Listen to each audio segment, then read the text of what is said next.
Badlands. Explain those Badlands. That's a hell of a name.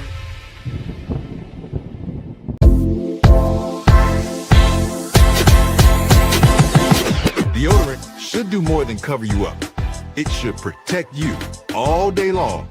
Dude, the deodorant stick is legit. I like the mint one. And, you know, you go work out and you kind of get like, you know, you get funky if you work out. Dude, like at the end of my workout, like I'm sweating, shirt got all those sweat. Like I'm like, dude, I still smell good. Like I absolutely love it. If you guys haven't tried it, try it. That's the difference with Soft Disclosure. No aluminum, no chemicals, just clean, natural ingredients that fight odor and keep you fresh through every workout, every meeting, every moment. I've always struggled with the, like, you can't use aluminum deodorant because you're going to die if you use it kind of thing, because all of the non-aluminum aluminum deodorant products suck pretty much. Yeah. This is different. This is all day. You're all day good, and you're not putting any of that disgusting chemicals right near your lymph nodes. Soft Disclosure deodorant, real protection, real freshness, built on truth. Available in mint and lemon grapefruit. Visit softdisclosure.com and use promo code Badlands for 15% off. Soft Disclosure.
It's not great.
It's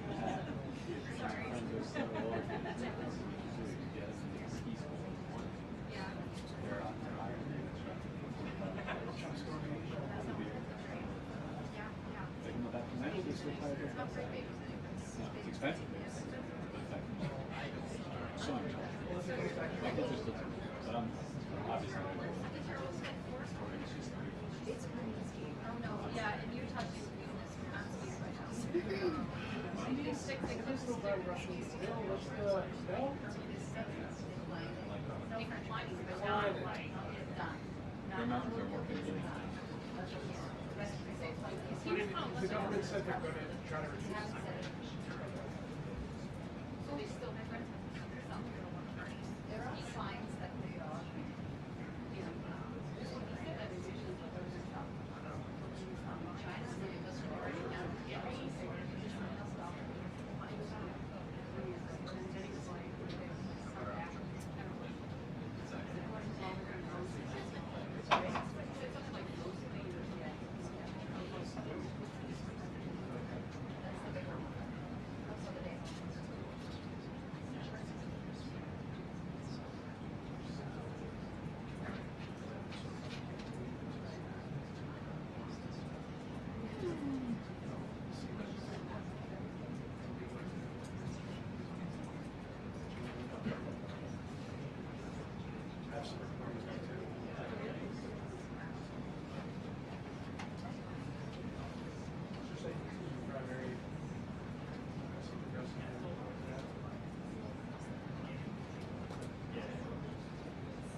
Yeah.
Here on the sun-kissed shores of Cocoa Beach, where the ocean meets the horizon, the Great American Restoration Tour continues on November 6th through the 9th, 2025.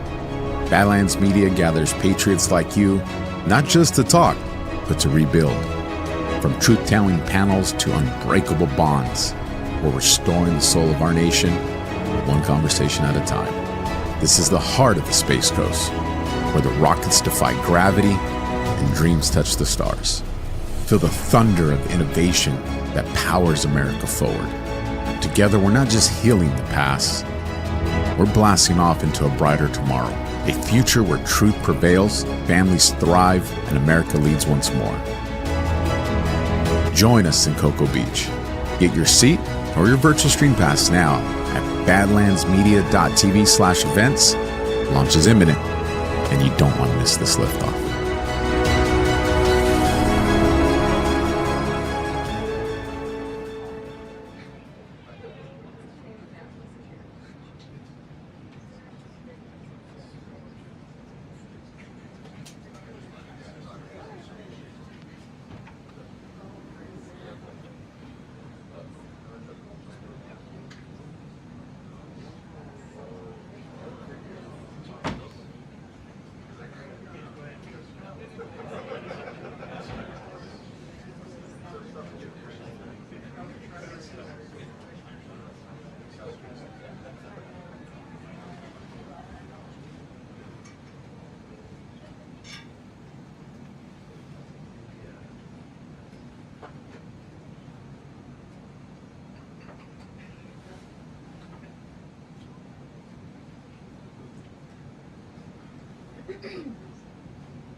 Good afternoon, everybody.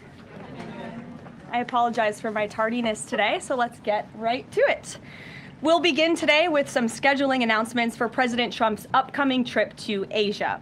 Tomorrow night at 11 p.m., the president will depart the White House to fly to Malaysia, where he will arrive on Sunday morning local time. It's a long flight. President Trump will participate in a bilateral meeting with the Prime Minister of Malaysia in the afternoon, and then he will attend the ASEAN Leaders Working Dinner that evening. On Monday morning local time, the president will fly to Tokyo. Tuesday morning local time, President Trump will participate in a bilateral meeting with the new Prime Minister of Japan. On Wednesday morning local time, the president will fly to Busan, where he will participate in a bilateral meeting with the president of the Republic of Korea, deliver keynote remarks at the APEC CEO luncheon, and then participate in a U.S. APEC leaders working dinner. On Thursday morning local time, President Trump will participate in a bilateral meeting with President Xi of the People's Republic of China before departing to return home to Washington, D.C. On Thursday night, upon arrival in Washington, President Trump and First Lady Melania Trump will participate in Halloween at the White House, where they will welcome law enforcement, military, and foster families. And I know many of us look forward to that. In other news, we are now on day 23 of the Democrat government shutdown. Senate Democrats have voted 12 separate times now to keep the government closed. Innocent Americans are suffering every day as a result. More than 500,000 civilian federal employees will miss a full paycheck tomorrow. Thousands of small business loans are going unapproved each month. This means almost $4 billion in capital is being withheld from small businesses across the country. The Democrat shutdown is also causing severe impacts at airports across the country. In one single day this week, the FAA had to issue ground stops impacting flights at Houston's George Bush Intercontinental Airport and Hobby Airport. 13,000 air traffic controllers who ensure that we all fly safely are continuing to work without pay. This is egregious and truly sad. Some of them are reportedly being forced to turn to driving for Uber and taking on other second jobs to make ends meet as the Democrats continue to shut down the government. Pilots are calling on Democrats to end this dangerous political game. The president of the Southwest Airlines Pilot Association called for the clean continuing resolution to be passed, saying, quote, "Our air traffic controllers and the broader air traffic system are already operating under immense pressure. A government shutdown only compounds that stress and threatens the efficiency of our skies." The Airline Pilots Association International, which represents more than 80,000 pilots, is sounding the alarm as well. They said this shutdown is undermining our system's safety. Resources are stretched thin, negotiations are delayed, and strain grows daily. With the Thanksgiving holiday approaching, we are nearing the busiest travel period of the entire year, when millions of Americans will go to airports to spend time with their loved ones. Let us be very clear from the White House today. If the Democrats continue to keep the government closed, we fear there will be significant flight delays, disruptions, and cancellations in major airports across the country this holiday season. If Democrats continue to shut down the government, they will also be shutting down American air travel. The White House is in constant communication with the air traffic controllers, with the airline associations, and with them, we urge Democrats to please pass the continuing resolution so we can just end this madness and this chaos and reopen the government. These are very avoidable consequences. The unnecessary pain, unfortunately, does not end there. Funding for the Supplemental Nutrition Assistance Program known as SNAP, which provides food benefits to low-income families, is beginning to lapse this week in some states. If Democrats continue to hold Americans hostage, there will not be enough funds to provide SNAP benefits for more than 40 million Americans on November 1st. That is next week. Democrats are solely responsible for all of this unnecessary pain. Why are they doing it? To give taxpayer-funded healthcare benefits to illegal aliens, some of whom are violent criminals. During the 4 years of Joe Biden's administration, the Democrats forced Border Patrol to admit illegal aliens into our country with no legal status and minimal screening. A significant number of these individuals are the worst of the worst criminals: rapists, pedophiles, murderers, and even members of the terrorist watch list. Despite having no legal status, paroled aliens were able to file for work authorization, receive Social Security numbers, and access other benefits like Medicaid that are meant for Americans. Since I've found many in this room to repeatedly deny the reality that Democrats gave Medicaid benefits to illegals, and they continue to seek to do just that, I've brought a few verified examples for you today. These are examples of some of the illegals who received Medicaid benefits under President Biden's leadership, and this is what Democrats are wanting to do. This is why they are continuing to keep the government closed. An illegal alien from Laos was arrested for murder, robbery, and felony possession of a firearm. An illegal alien from Guatemala who was arrested for rape and burglary, an illegal alien from El Salvador who was arrested for strangulation, DUI, and burglary, an illegal alien from Mexico who was arrested for attempted murder. The Democrats' open border policies allowed these threats into our country, and then they provided them with free health care.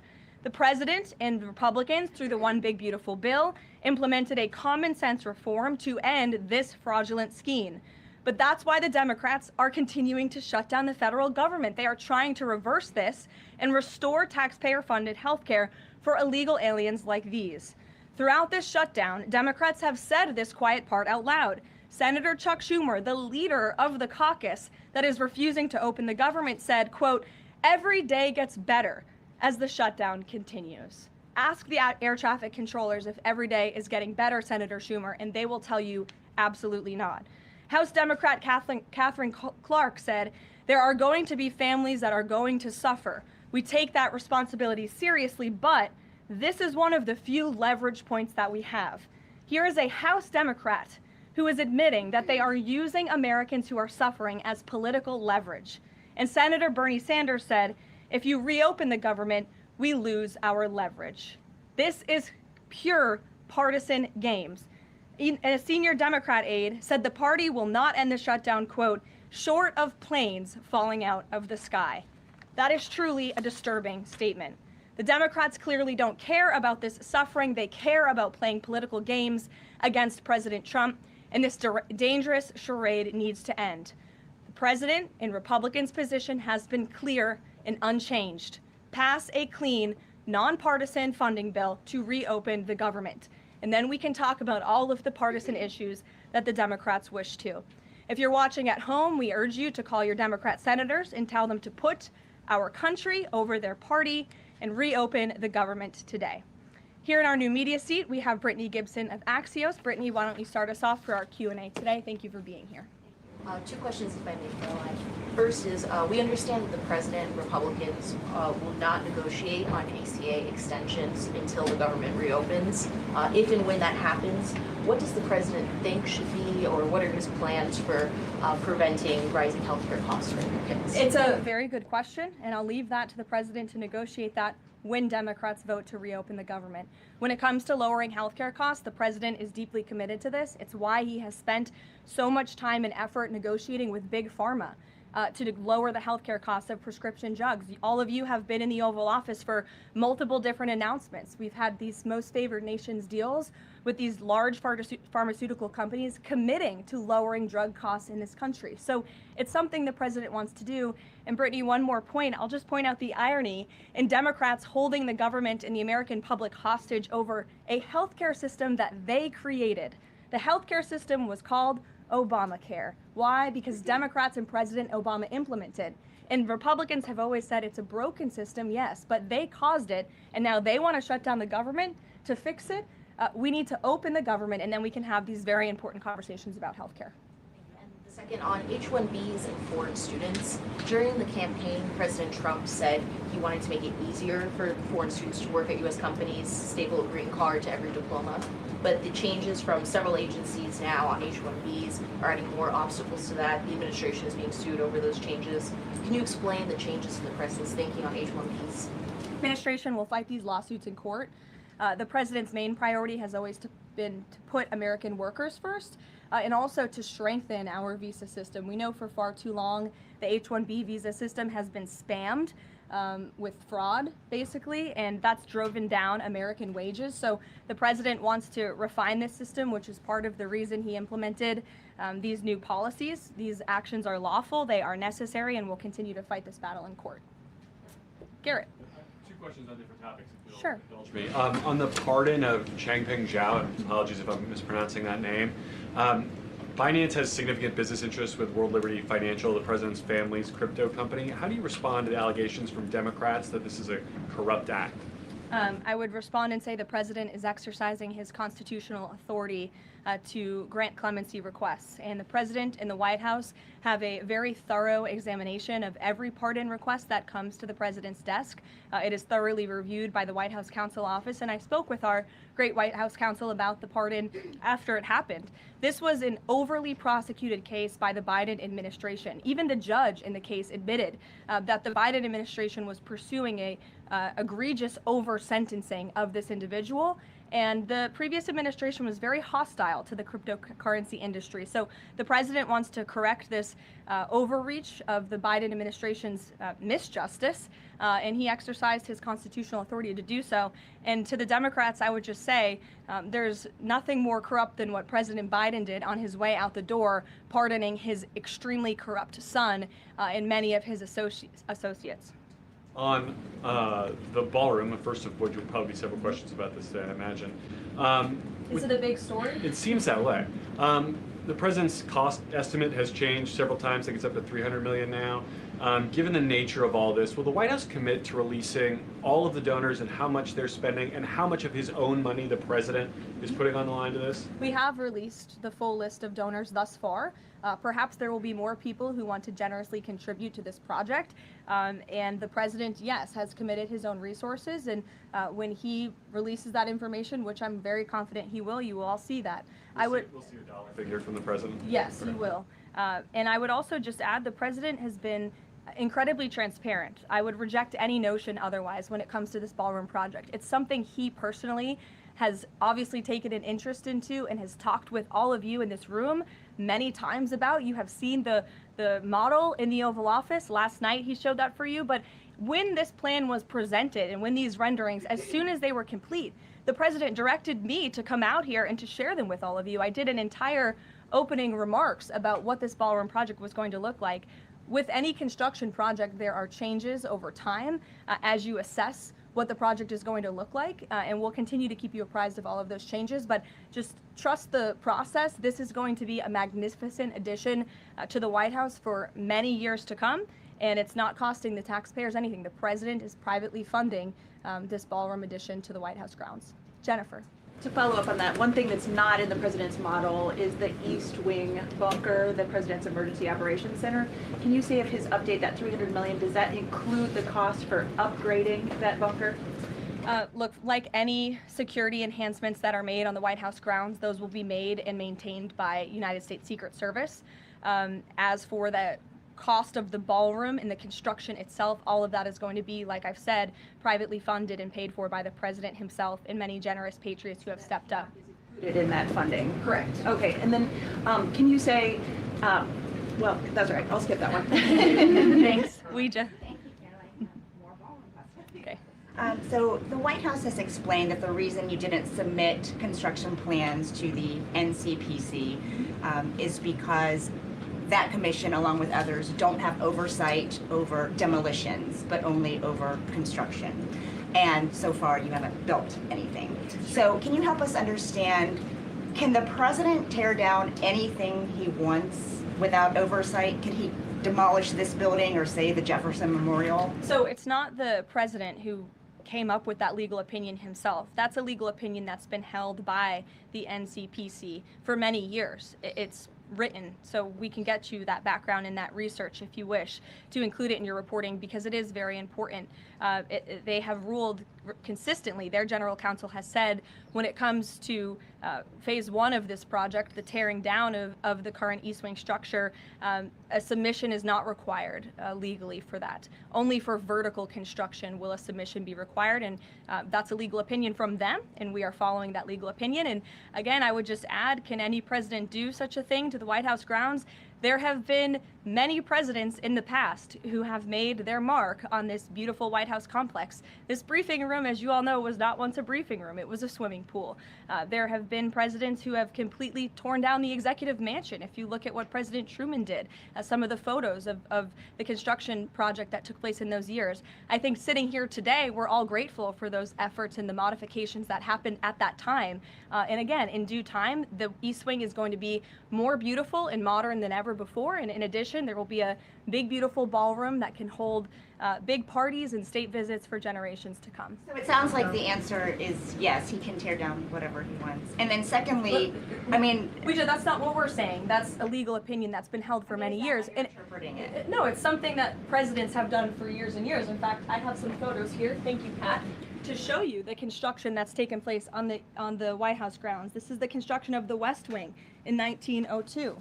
Look at this, the construction of the West Terrace in 1902. These images look quite similar to what you and the American people are seeing today, the construction of the East Terrace as well. You look at the construction of the West Wing expansion in 1934. So look, this is a legal opinion that's been held for many years. Look at, this is 1950. It looks a lot like what you were seeing today. Can he demolish anything he wants? What do you think that oversight? rubble is? How did that rubble get there? Right, so I'm asking, and then back to the donors. Go ahead, Reagan. Many of them are. Two Reagan, questions. go ahead. One on immigration and another on Venezuela. It's being reported that the semi-truck driver suspected of killing 3 people in a DUI crash is an illegal immigrant who came in under the Biden administration. Do you know if California gave him a commercial driver's license? And then it also appears that California largely has not been cooperating with English proficiency standards. I'm wondering if the administration has any further plans to punish the state. Yes, I can confirm that California gave this individual a license, and it is something that the Department of Transportation has already looked into. I know Secretary Duffy, who's doing a phenomenal job, has spoken on this many times in the crackdown that the Department of Transportation is taking on these licenses that are wrongfully being issued to people who clearly do not deserve to uphold these positions. As for this case in California, on October 22nd, ICE lodged an immigration detainer for this individual following his arrest by local authorities in California on charges, as you know, of manslaughter while intoxicated and driving under the influence. He killed 3 people, and he first entered the United States in 2022 through the southern border, and he was released into our country by the previous administration. So now ICE has lodged a separate detainer for this individual, and these tragedies are following a disturbing pattern of these criminal illegal aliens being issued commercial vehicle licenses. And so yes, the Department of Transportation is absolutely cracking down on that. I defer you to them for any specifics. Venezuela, President Trump has said Maduro doesn't want to mess with the United States, and this administration is continuing to position more military assets towards Venezuela. I'm wondering if the end goal of this narco-terrorist war is to implement a regime change in Venezuela. The president has spoken on that, Reagan, and I certainly won't get ahead of him. What we've made very clear is that this administration is not going to tolerate international narco-terrorist organizations from trafficking drugs into the United States. And these cartels over time have grown more armed, well-organized, and violent. They have financial means, sophistication, and capabilities needed to operate in the way this administration has. And they have illegally caused the deaths of tens of thousands of American citizens each year. So that's where we are right now with respect to Venezuela, but also any country that is sending purposefully illegal narco-terrorists to the United States of America to bring illegal drugs. Why don't we go in the back? The U.S. and Colombia relationship right now is at one of its lowest points in decades. We heard what President Gustavo Petro had to say about President Trump. We heard yesterday the response from President Trump. Is there any kind of compromises or gestures from the Colombian president that President Trump would like to see in order to de-escalate the tensions? Is it possible a de-escalation? I don't think we're seeing de-escalation from the unhinged leader of Colombia right now, and I don't think the president, frankly, is interested in that at this point. He spoke on this yesterday, and I don't have anything to add to his comments. Go ahead. Yes. Thank you, Karoline. Thank you. In addition to the ballroom and the Rose Garden I'm going patio, into the back. Sorry. Go ahead. In addition to the ballroom and the Rose Garden patio, is the president looking at any other renovations or significant kind of projects here at the White House? Not to my knowledge, no. But he's a builder at heart, clearly, and so his heart and his mind is always churning about how to improve things here on the White House grounds. But at this moment in time, of course, the ballroom is really the president's main priority. Kristen. Last week, President Trump announced that he had a productive call with Vladimir Putin. They scheduled a meeting in Hungary. Since then, he has canceled the meeting and he has imposed sanctions on Russian oil companies. Can you talk about what changed that led to this dramatic shift, or even just what occurred in the last week that got us from point A to point B? Sure. Look, the president has always maintained that he would implement sanctions on Russia when he felt it was appropriate and necessary. And yesterday was that day. I think the president has also long expressed his frustration with Vladimir Putin and frankly both sides of this war. And he's always said in order to negotiate a good peace deal, both sides need to be interested in a good peace deal. And he feels as though, unfortunately, from the Russian side as of late, he has not seen enough interest and enough action in terms of moving the ball forward towards peace. And so a meeting between these two leaders is not completely off the table. I think the president and the entire administration hopes that one day that can happen again, but we want to make sure that there's a tangible positive outcome out of that meeting and that it's a good use of the president's time. Of course, he's traveling to Asia next week. He has a number of events coming up here on the home front as well. He's been incredibly busy, as you all know. You're all tired from covering him and his movements every day. And so we want to make sure it's a good use of the president's time, and the president doesn't want to waste his time, and he said that. All between the Secretary of State and Lavrov that led President Trump to believe that President Putin or the Russians did not want a peace deal. That was not the sole reason, no. I think the Secretary Rubio felt that was actually a productive call. But again, the president wants to make sure that a meeting between himself and President Putin will be a good use of his time. What exactly led to President Trump not believing after his call on Thursday, where he said he did think he wanted peace and wanted a peace deal, to believing that Russians were not? Again, the president wants to see action, not just talk. And I think the president is extremely motivated by the success of his peace deal in the Middle East to get things done. And he wants this war to come to an end. He's been saying it now for 9 months being in office, and he's grown increasingly frustrated with the lack of progress from both sides of this war. Mary. Two quick construction questions, if I can. You mentioned any construction project comes with changes. The president had initially said that this project wouldn't interfere with or touch the current structure. Now he says to do this properly, he realized that the East Wing had to be demolished. This is the people's house. Why not inform the public of that change and when it was decided that the East Wing would have to be demolished? Look, again, with any construction project, changes come, and we have informed all of you. We've been keeping you apprised of this project. We've shown you the renderings, and if you look at the renderings, it's very clear the East Wing was going to be modernized. Instead, in fact, I said that in the briefing when we initially introduced this plan to all of you and to the public. The East, well, again, the president, the plans changed when the president heard counsel from the architects and the construction companies who said that in order for this East Wing to be modern and beautiful for many, many years to come, for it to be a truly strong and stable structure, this phase one that we're now in was necessary. And the president wants to do right by the people's house. And so that's exactly what he's doing. It's going to be, again, like I said, much more stable, strong, secure, and more beautiful than ever once it's complete. And the First Lady's offices, where will those be? The First Lady's offices, the Social Secretary's office? In the East Wing. They will be back where they were? Yes. Perfect. Thank you. Cattle ranchers who supported the president's election have raised some concerns about plans to import beef from Argentina.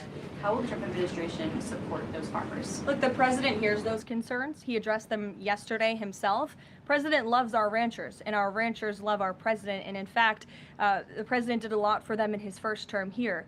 They are struggling because of the many horrible policies of the previous administration. President loves our ranchers, and he also loves American consumers, and he wants to do right by both.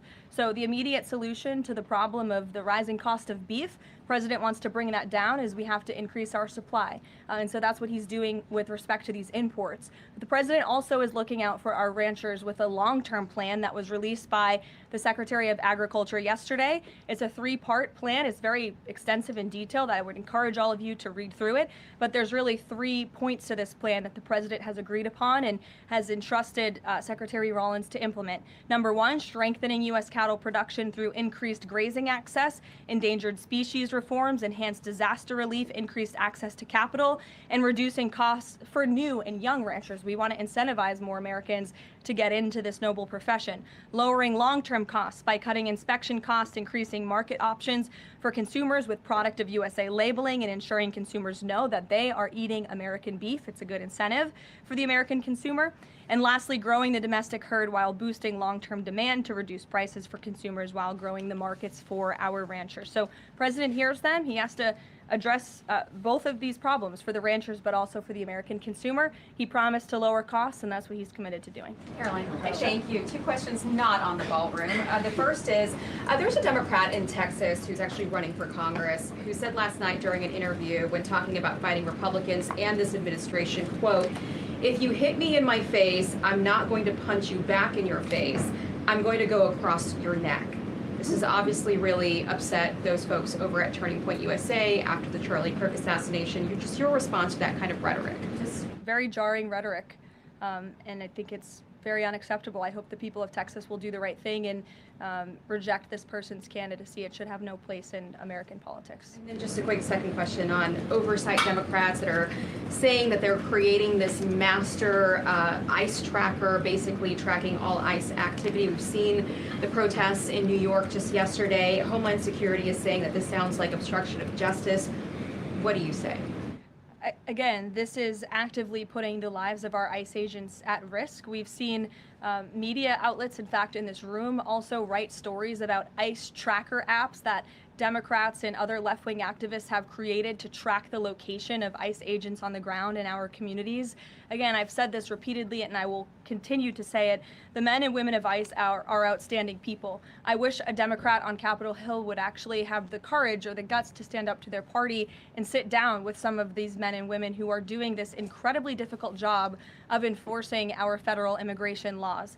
They are, again, simply trying to enforce the law and do their jobs. And if Democrats spent a little bit more time understanding that and also focusing on the people who they are trying to get out of our country every single day. As I spoke about earlier, 3 innocent people in California are dead because an illegal alien who Democrats let into this country was wrongfully issued a trucker's driving license and clearly was not fit for the job because he was driving intoxicated and killed 3 innocent people. Democrats should focus a little bit more on that. Stop trying to fight this president and this administration on every turn and restore law and order. That's all that we and these brave men and women of ICE are trying to do. Mary. Thanks, Caroline. I have 2 questions, one on San Francisco and one on the No Kings protesters. On San Francisco, the president said that he had a call with the mayor and he was planning on surging there, but now because the mayor really wants to fix it up himself, they're going to do that. Is this what Trump hopes happens in pretty much every city? The president hopes, and I've said this so many times, and I think the president's conversation with the San Francisco mayor last night and his statement today prove the president is willing to work with anyone across the aisle, across the country, to do the right thing and clean up America's cities. He is genuinely interested in this effort to make our streets safer, to make our cities safe and clean again. And he heard from the mayor last night who told him that he is going to earnestly try to make his city better on his own. The president heard him out. He said, okay, I'll give you a chance. We'll be watching, and if you need us, we are here. And if I feel as though you continue to fail your citizens, the federal government may have to step in. But we'll continue to watch San Francisco, and that law enforcement operation has now been paused. Thank you. And then on the No Kings protesters, I saw videos of people explicitly calling for violence against Stephen Miller, against the president, shirts saying we don't have enough assassins, calling for more political violence. Does the president want to see arrests here, and are we going to see arrests of these types of explicit calls to violence? I would think myself, the president, and everyone here at the White House certainly hopes that anyone who is making violent and illegal threats in that way against public officials will be arrested and prosecuted. Sure. Thank you. 2 questions. Would the president support the Senate ending the legislative filibuster to end the shutdown? This is something I haven't heard the president talk about much, so I don't want to speak on him for it. I'll let him answer that question himself. And do you have an update on the NASA administrator nominee? Do you plan to nominate anyone soon? Or does the president nominate anyone I don't soon? think so. Sorry. I'll leave that to the president himself. He'll make a decision in due time, and when he does, you will hear directly from him, as you always do. Back, we'll give our friends in the back a chance. Yes. As you mentioned at the top of the briefing, USDA has warned that it will run out of funds to pay full SNAP benefits next month if the shutdown continues. Senator Hawley is floating a bill that would ensure SNAP benefits are continued to pay during the shutdown. Would the president support such a move? And you also announced that the administration was using tariff revenue to keep WIC going during the shutdown. How long will that last? And is anything similar being considered for SNAP? Yes, the administration would absolutely support that legislation. We hope that it would come over the finish line, but the bill that will get everyone paid and put everyone back to work is the Clean Continuing Resolution. That's what the president and Republicans want to see. Ed, go ahead, Ed. Thanks, Caroline. On the Russian sanctions again, how much pressure do you think this sanctioning these two Russian companies actually puts on President Putin? Because the last administration sanctioned two other oil companies. So how much economic pressure is this really? A lot. If you read the sanctions and look at them, they're pretty hefty. And I saw some international news out of China this morning that they're scaling back oil purchases from Russia. We know India has done the same at the request of the president. The president has also pushed European countries, our allies, to please stop their purchases of Russian oil as well. So it's full court press for sure, and we expect that these sanctions are going to do harm, as the Secretary of Treasury said yesterday. Could there be more? Is this just the first step, or could there be more sanctions? I'll leave that to the president to decide. Sure. Video or heard the NBA gambling, involved in the gambling issue there. Does the president gamble? What does he think about that? You know, I'm not sure. I don't think he does. I've been with him quite some time, and I have not seen him gamble before. I don't think he's a big gambler, but you can ask him yourself next time you have a chance to, Ed. Go ahead. Thank you, Karoline. I've got two Hi, quick Jake, questions. and then we'll go to you. Thank you. Okay. You're welcome. Two quick questions. Back to the ballroom. It is a very spectacular ballroom, according Thank to the you. renderings. And if it's half as nice as the one in Mar-a-Lago, then future presidents are really going to appreciate it. They will. Thank you, Jake. First of all, is there like an official name? Like, are we calling it the Trump Ballroom, or does the president have a vision for what the name for the ballroom is going to be? There will be an official name. I will let the president announce that once he firmly decides on it. Question is, looking at these renderings, and it kind of got me thinking, he's likely going to go down as the greatest builder of this era, and you've been in on a lot of those meetings with him.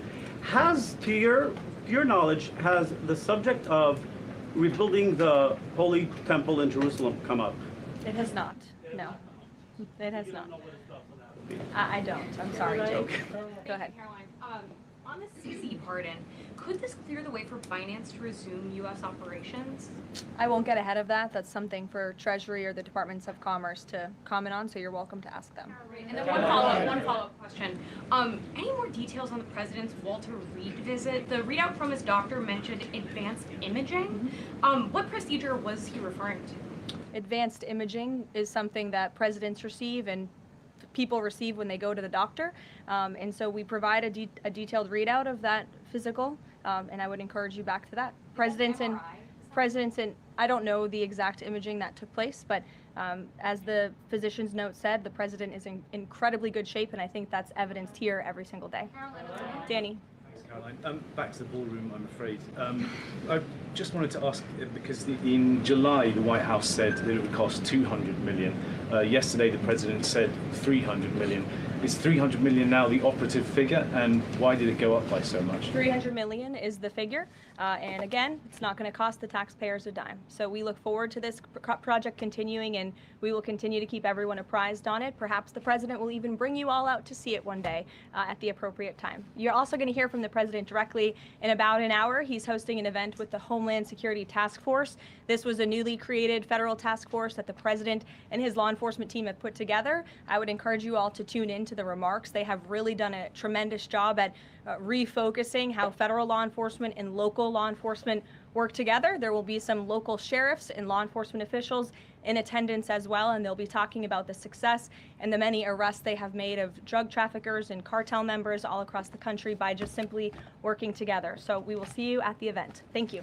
Thank you, Caroline. Thank you, Caroline.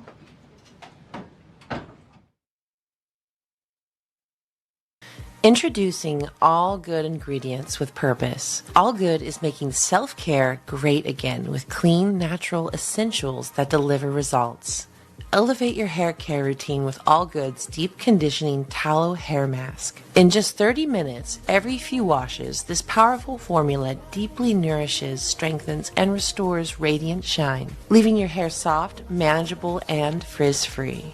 No PFAs, no carcinogens, and no BS. All Good uses only purposeful natural ingredients like 100% grass-fed tallow and premium organic oils for unmatched quality. Customers are raving, calling it a game changer for their dry hair and purely natural magic. So ditch the mainstream chemical-laden products and redefine your self-care routine with All Good. by Jessica Storm. Try the hair mask and the rest of the collection yourself, including the new tallow sunscreen. Visit badlandsmedia.tv/allgood, and a portion of your purchase goes directly to support Badlands Media. Use promo code Badlands for 5% off, plus free shipping over $75. That's badlandsmedia.tv/allgood, promo code Badlands. Thank you so much for joining us, and don't forget to hit the thumbs up on this video. And a special thank you to all of our advertising partners. Please remember to shift your dollars to support those businesses that support Badlands Media.